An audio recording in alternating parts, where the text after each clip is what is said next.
ଦେଖିବେ ସୁପରହିଟ୍ ଯୋଡ଼ି ସିଦ୍ଧାର୍ଥ ରଚନା। ବଲିଉଡ ଷ୍ଟାର ସିଦ୍ଧାର୍ଥ ଓ ଚୁଲବୁଲି ନାୟିକା ରଚନାଙ୍କ ଯୋଡ଼ିକୁ ଖୁବ୍ ପସନ୍ଦ କରନ୍ତି ଓଡ଼ିଆ ସିନେପ୍ରେମୀ। ବେଶ କିଛି ଦିନ ପରେ ଏହି ଯୋଡ଼ିକୁ ଦେଖିବାକୁ ମିଳିବ ପରଦା ଉପରେ। ସିଦ୍ଧାର୍ଥ ଓ ରଚନା ପ୍ରଥମେ ପ୍ରଖ୍ୟାତ ନିର୍ଦ୍ଦେଶକ ରବି କିର୍ଣ୍ଣାଙ୍କ ନିର୍ଦ୍ଦେଶିତ ଭାଇ ହେଲା ଭଗାରୀରେ ଏକାଠି ନଜର ଆସିଥିଲେ। ଏହାପରେ କଳ୍କି ଅବତାର, ଗଙ୍ଗା ଯମୁନା, ସୁହାଗ ସିନ୍ଦୁର, ଧର୍ମ ସହିଲେ ହେଲା, ମୋ କୋଳଥ ଝୁଲଣା, ସନ୍ତାନ ଆଦି ଚଳଚ୍ଚିତ୍ରରେ ଏକାଠି ଦେଖିବାକୁ ପାଇଛନ୍ତି।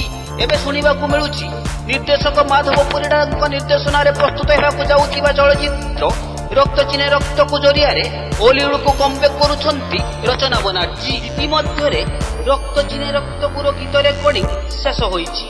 ଏହାର ଟ୍ରାକ୍ କୋଲକାତା ଠାରେ ପ୍ରସ୍ତୁତ କରାଯାଉଛି। ରକ୍ତ ଚିହ୍ନେ ରକ୍ତକୁ ସିନେମାରେ ଟି ସୌରୀ, କୁମାର ବାପି, ଶଶାଙ୍କ, ତପୁ ମିଶ୍ର ଓ ସୀମା ପଣ୍ଡା ପ୍ରମୁଖ କଣ୍ଠଦାନ କରିଛନ୍ତି। ଶୀଘ୍ର ରକ୍ତ ଚିହ୍ନେ ରକ୍ତକୁର ସୁଟିଂ ଆରମ୍ଭ ହେବ ବୋଲି ଜଣାଯାଉଛି।